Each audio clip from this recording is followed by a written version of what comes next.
আজ এই রাতের বেলা প্রকৃতি বেজায় চটে গিয়েছে মনে হচ্ছে। তখন থেকে মুষলধারে বৃষ্টি পড়ে যাচ্ছে আর বিদ্যুৎ চমকাচ্ছে। বিদ্যুতের এমন ভয়ানক আওয়াজে ক্ষণে ক্ষণে বুকটা ধরফরিয়ে উঠছে। ঘরে শুধু আমি আর আমার বউ মালতী বসে আছি বিছানার উপর। বাড়ি থেকে সে জানালা দিয়ে শো শো করে বাতাস ঢুকছে ঘরের ভেতর,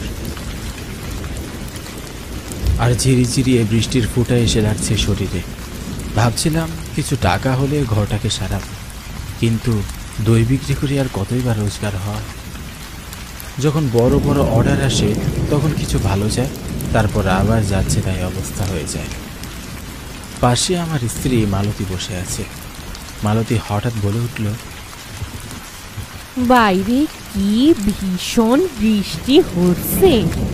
এই বৃষ্টিতে একটু খিচুড়ি আর মাছ ভাজা হলে জমে যেত। তা বেশ তো, ঘরে চাল ডাল তো সবই আছে, মাছও হয়তো এনে দিয়েছিলাম গতকাল, চটপট করে ফেলো। মরণ, এই বৃষ্টিতে এখন আবার হেসে লেগে যাবে শুনি। বাইরে কি বড় বড় বাস পড়ছে, শুনলেই তো বুকের ভেতরটা কেঁপে ওঠে। তার ভেতর তুমি আমাকে রান্না করতে বলছো বাইরে গিয়ে। বলি, আমার কি প্রাণের ভয় নেই নাকি? তুমি তো বললে খিচুড়ি আর মাছ ভাজা খেতে চাও, এবার খেতে চাইলে তো রান্না করতেই হবে। থাক বাবা, আমার খিচুড়ি আর মাছ ভাজা খেয়ে কাজ নেই। এই এত বৃষ্টিতে ঘরের বাইরে কেউ পা রাখে? মালতীর কথা শুনতে শুনতে হঠাৎ দরজায় আওয়াজ। এত রাতে মুষলধারে বৃষ্টির মাঝে কে আসবে? প্রথমে আওয়াজ শুনে একটু ঘাবড়ে গিয়েছিলাম, কিন্তু এরপর মনে হলো কেউ বিপদে পড়েনি তো। মালতী অবশ্য কয়েকবার দরজা খুলে বারণ করলো, কিন্তু এত রাতে যদি কেউ বিপদে পড়ে তাহলে তাকে তো সাহায্য করা উচিত। এই ভেবে আমি দরজা খুললাম। আশ্চর্যের ব্যাপার হলো কাউকেই দেখতে পেলাম না। এত রাতে যদি কেউ এসেই থাকে তাহলে কোথায় গেল? এটা আমার মনের ভুল হতেই পারে না, কারণ আমার সাথে সাথে মালতীও শুনেছে। আমি ঘর থেকে এক পা দু পা করে বেরিয়ে আশেপাশে তাকালাম, না, কাউকেই দেখতে পেলাম না। হঠাৎ নিচে তাকিয়ে দেখি একটা খামটা দেখে ভীষণ অবাক হলাম। এত রাতে চিঠি কে দিল? সামনেও এলো না, চিঠি দিয়েই উধাও হয়ে গেল নাকি? আর কোনো কিছু না ভেবে চিঠিটা হাতে তুলে ঘরের ভিতরে এসে দরজা লাগিয়ে দিলাম।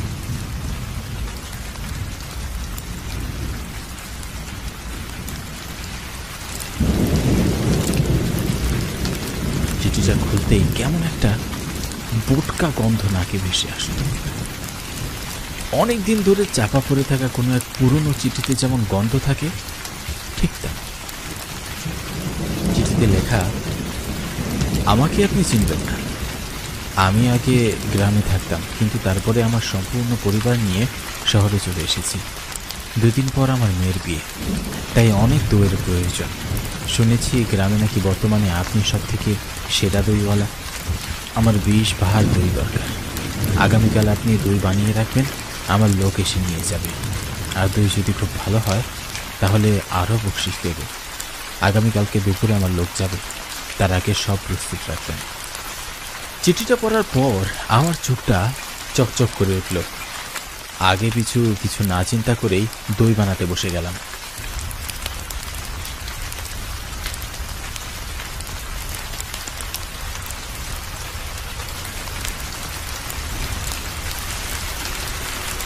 সারা রাত কষ্ট করে সবগুলো দইয়ের ভাঁড় বানানো শেষ করেছি। কাল সকালে আমার হাতে কতগুলো টাকা আসবে সেটা ভেবেই খুশিতে আর রাতে ঘুম এলো না।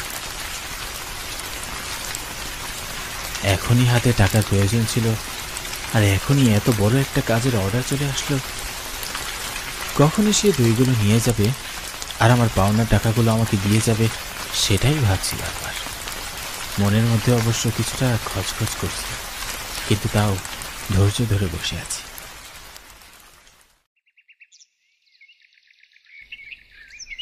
আস্তে আস্তে সকাল গড়িয়ে দুপুর হলো, দুপুর গড়িয়ে বিকেল, আর বিকেল গড়িয়ে রাতও এলো, কিন্তু দই নিতে কেউ এলো না। এটা দেখে আমার মন ভীষণ খারাপ হয়ে গেল। ভাবলাম এতগুলো টাকার দই আমি শুধু শুধু বানালাম। আমাকে স্বস্তি দিয়ে রাতের বেলা আবারও দরজায় ঠকঠক আওয়াজ এলো।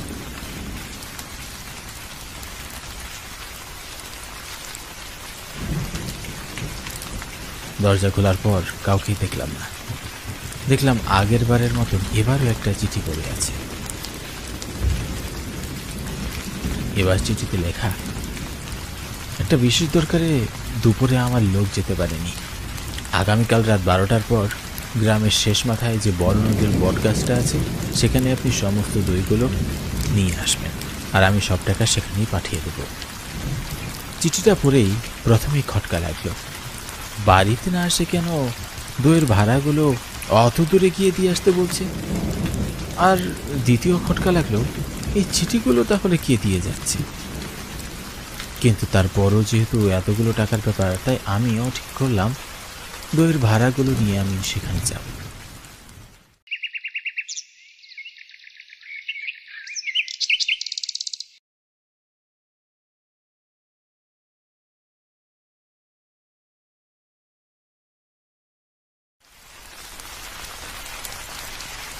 পরদিন রাত 12টার পর যথারীতি আমি আমার ভ্যানে 20 ভরা দই নিয়ে রওনা দিলাম পাশের গ্রামের বড় নদীর কাছে। রাতে টিপটিপ করে বৃষ্টি পড়ছিল।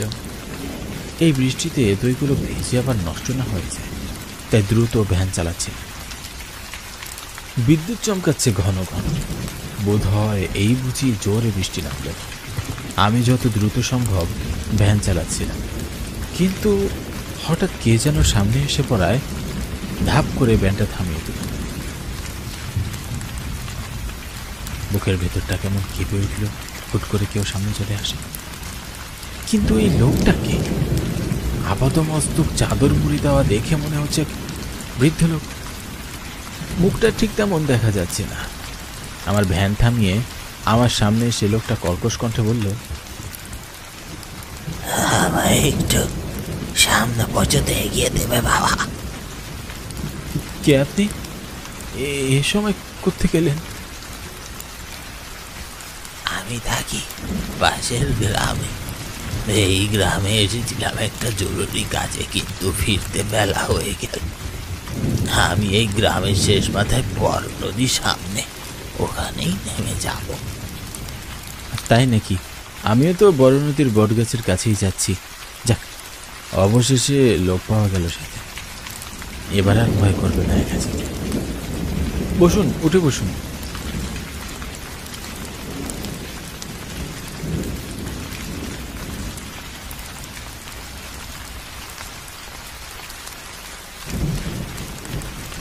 তুমি ভয় পাচ্ছিলে বুঝি? কিসের ভয়? চোর ডাকাতের নাকি ভূতে? ওই সব মিলিয়ে আর কি। এত রাতে কখনো ওদিকটায় আসিনি তো, তাই একটু মনটা খচখচ করছিল।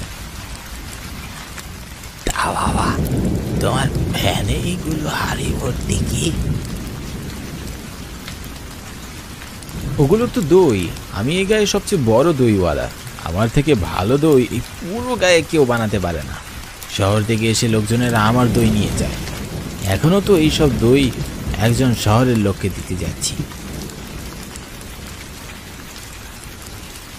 বাবা, তুমিও দই বানাও নাকি? আমিও মানে? আমার মতন ভালো দইওয়ালা আর একটাও আছে নাকি এই গায়ে? আছে কি? তো আছে, হাজার হাজার গুণ ভালো দই বানায় এমন লোক আছে। কি বলছেন মশাই? আপনি জানেন আমি কত ভালো দই বানাই? বলি, জগাই দইওয়ালার নাম শুনেছ? তার মতন দই আশেপাশে 10 গায়েও কেউ বানাতে পারে না। আর তুমি কালকে ঝগড়া বলছো? তুমি এখানকার সব থেকে ভালো দই বানাও। আসলে কার নাম বললেন আপনি? জগাই দইওয়ালা? তাকে আপনি চিনলেন কি করে? সে কি রে ছোকরা, এই জগাই দইওয়ালাকেই জিজ্ঞাসা করছিস? সে জগাই দইওয়ালাকে চেনে কিনা?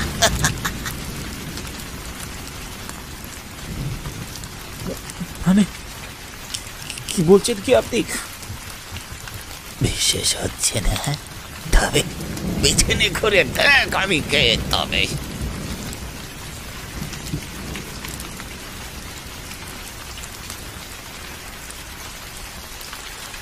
লোকটার কথায় বিশ্বাস করতে পারছিলাম না কিছু। ভয়ে শীতল স্রোত যেন আমার শির দ্বারা দিয়ে নেমে গেল। কপাল বেয়ে দর দর করে ঘাম পড়ছে। আমি দেখলাম অবিকল জগাই দইওয়ালা যেন বসে আছে আমার ভ্যানে। ততক্ষণে তার মুড়ি দেওয়া চাদরটা খসে পড়েছে। তার কঙ্কাল সার চেহারা, চোখ দুটো যেন রক্তবর্ণ, চোখের মনি যেন খাজা থেকে বের হয়ে আসতে চাইছে।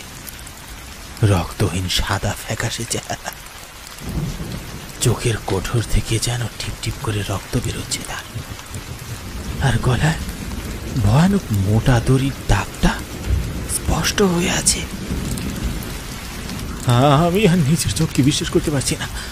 মনে হচ্ছে আমি কোনো ভুল দেখছি, কিন্তু ঠিক দেখছি নাকি ভুল দেখছি সেটা বিচার করার সময় এখন আমার কাছে নেই। চোখ বন্ধ করে এক দৌড় দিলাম সেখান থেকে। চারপাশের বাতাস ধীরে ধীরে ঘন হয়ে আসতে শুরু করলো। কখন যে আমি নদীর পাড়ে এসে পড়লাম নিজেই মনে করতে পারছি না। চোখ খুলে চারপাশে দেখলাম কোথাও লোকটা নেই। কিন্তু আমি এত বড় মনের ভুল কিভাবে করতে পারি সেটাই ভাবছি। কি হচ্ছে কি এসব? যখনই আমি এসব ভাবছিলাম তখনই আমার পিঠে একটা ঠান্ডা বরফ শীতল হাত এসে পড়ল।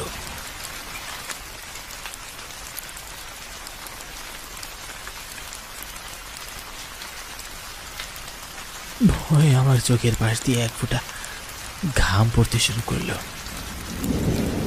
ধীরে ধীরে পিছনে তাকাতেই পিছনে কেউ নেই। আমি বোধহয় পাগল হয়ে গেছি। সেটা ভাবতে না ভাবতেই আমাকে একজন ডেকে উঠল বটগাছের উপর থেকে। বটগাছের দিকে তাকাতেই দেখলাম সেখানে জগাই দইওয়ালা, তার লাশ ঝুলছে। সে আমার দিকে তাকিয়ে খিলখিল করে হাসছে। কে রে তখন? আমায় দেখে ভয় পেলে নাকি? ভয় পাচ্ছিস কেন? তুই তো আমাকে গাছের ঢালে চড়তে বাধ্য করেছিলি, তোর মনে নেই? আমি আমি ভুল দেখছি। তুমি কখনো আসতে পারো না। তুমি তুমি জীবিত নেই। তুমি তুমি মারা গেছো।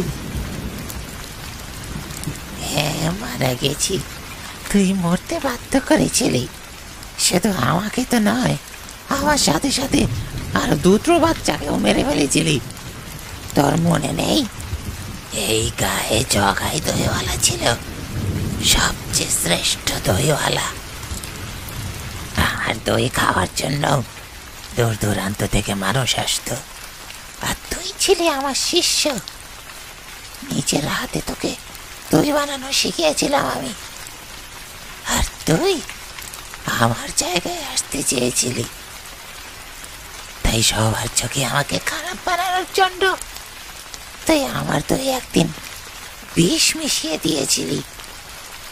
সেই দই খেয়ে ফুটফুটে দুটো ছোট বাচ্চার প্রাণ চলে গেল নিমিষেই। গ্রামের সকলে আমাকে কত অপমান, কত মারধর করলো। কত করে বোঝানোর চেষ্টা করলাম ওদের আমি যে আমি তো এ বিষ মিশাইনি, কিন্তু কেউ বিশ্বাসই করলো না আমার কথা। কষ্টে অপমানের শেষে আমি এই বটগাছের তলায় দড়ি দিলাম। তোর কিছু মনেই নেই?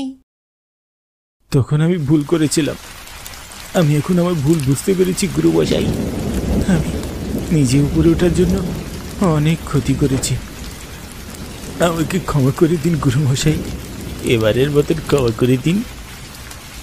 ক্ষমা?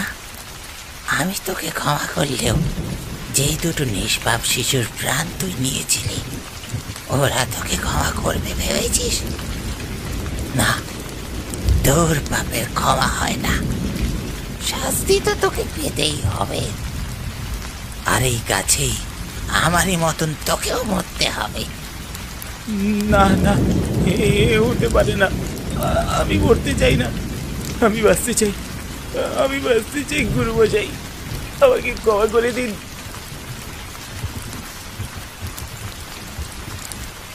এই বলেই আমি সেখান থেকে আর কোনো কিছু চিন্তা না করে দৌড় দিতে শুরু করলাম।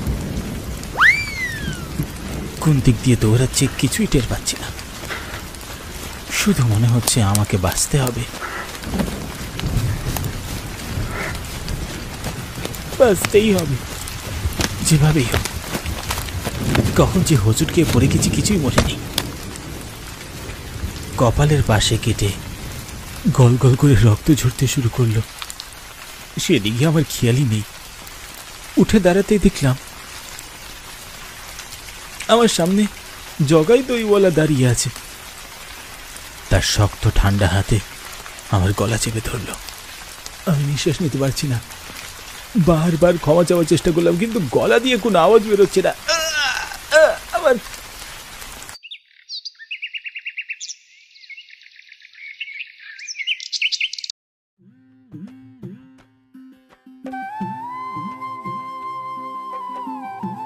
না, এ গায়ে সকল দইওয়ালা এখানে এসে দড়ি দেয় কেন বুঝতে পারি না। হ্যাঁ, কিছু বছর আগে এখানেই তো জগাই দইওয়ালা নামের সেই লোক দড়ি দিয়ে মারা গিয়েছিল। কি যে হয়েছে এদের কে জানে। আহারে, বেচারার ঘরে কম বয়সী বউ, তা রেখেই পরবারে চলে গেল। এই পুলিশ ডাকো তো কেউ, লাশটাকে ওখান থেকে নামানোর ব্যবস্থা করতে হবে।